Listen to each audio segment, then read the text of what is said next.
Umpisahan natin dito mga kababayan, naalala niyo pa, natatandaan niyo po ba, no? Noong si Rodante Marcoleta ay pinangakuan ang mamamayang Pilipino ng 2,000 pababa na kuryente ay libre na.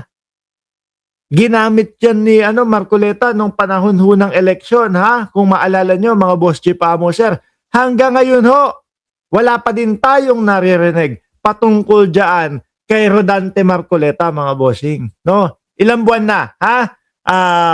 Ginamit niya yan siguro mga bandang Mayo, May, June, umpisa natin ng June. 'Di ba? Kasi Mayo. June, July, August, September, October, November, December, January, February. Naho, 9 na buwan. Mga kababayan, 9 na buwan na umaasa tayo na hanggang ngayon hindi pa rin po binabanggit o wala pa din pong nagiging hakbang si Rodante Marcoleta para umpisahan po yan mga kababayan. Siguro nainip na si Sandro Marcos, nainip na ang ating Pangulo. Yung unang mga vlog natin, mga bossing, 50 kilowatt hour po. Libre na. Yung unang na ipabalita po, 4 piece, mga bossing, di ba?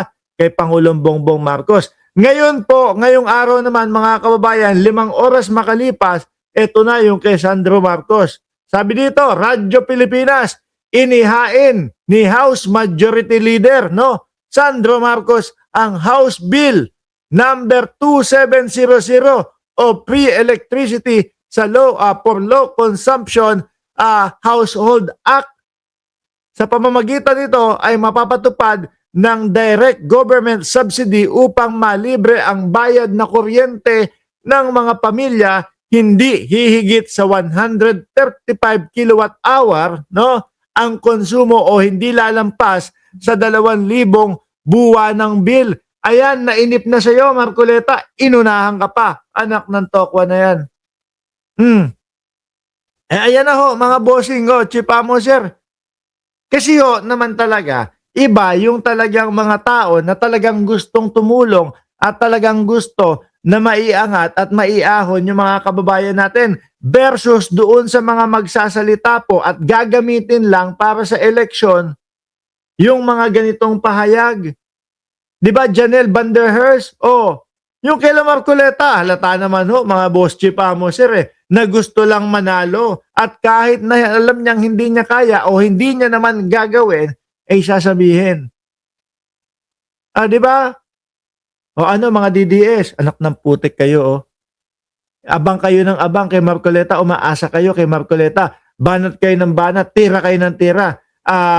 Dito kaila Pangulong Bongbong Marcos, kaila Sandro Marcos. Pero eto pala, yung inaabangan at hinihintay nyo, sila pala ang gagawa. Sila pala ang kikilos. Di ba? Malaki ho ang pagkakalayo ng mga tao na gusto lang manalo at pagkatapos manalo, yung mga pangako nila hindi nagagawin versus doon sa mga gusto talagang umangat at maiayos at maiahon ang mamamayang Pilipino. Di ba, El Sigama? At sino pa nandiyan? Si Biology? Malayo ho. Halatang halata. Sabi ni Janelle Van der Herst, nationwide ba yung free electricity or specific area lang? Baka nationwide to. Kasi ayan sa Congress, di ba? Electricity is basic necessary of modern life, no? This bill seeks to institutionalize a direct government subsidy for low consumption household, granting them free electricity within a reasonable monthly threshold and eventually phasing out of current system of cross subsidization. Paano na yan? Sabi ni Sir Chris Angel, shout out sa buong Ceresa Force family. Paano yan, Marcoleta? Tapos ang idadahilan sa atin ni Rodante Marcoleta, busy pa daw siya. Totoo yan, sabi ni Sir Chris Angel, malaking insulto yan kay Meral Coleta. Kasi ngayon ho, napaghahalataan na ang trip lang talaga ni Rodante Marcoleta kung bakit tumakbo sa pagkasenador ay para po ipagtanggol ang mga Duterte. Para po ipagtanggol ang mga China o ang gobyerno ng China. Di ba? Tingnan nyo, ano po yung mga inuuna? Bago mag-eleksyon, pangako niya yan. 2,000 pababa na kuryente libre na para sa mamamayang Pilipino. Meron ba nangyari? Naglatag nung 10 mga uunahin daw po ng mga senador o ng mga congressman pagkaupo nila. Kay Rodante Marcoleta, nandiyan naman po yung kuryente. Pero hindi na kung ano yung ipinangako niya sa mamamayang Pilipino noong una. Nakagaya nung 2,000 pababa, libre na. Kay Rodante Marcoleta, kumbaga gusto niya na lang ibawas yung value added tax. Nawala na doon sa forma. Nanalo na eh. 'Di ba? Ngayon, ano dinadahilan niya? Pagkatapos po ng lahat ng ito, gagawin po natin yan. Paano? Kasi ang mga inuuna, gobyerno ng China ang kampihan. Tapos magagalit, magtatampo.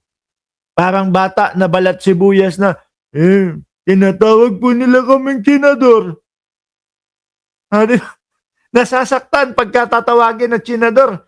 Nasasaktan pag nasasabihan na bayaran ng China o binayaran ng China. Paano nyo idedepensa yung sarili ninyo sa mamamayang Pilipino na tumatawag sa inyo ng senador at nabayaran daw kayo ng China? Kung ang nakikita na mga kilos at galaw at inuuna ninyo ay pagtatanggol sa China. Eto, wawa, Pilipinas. Bakit to?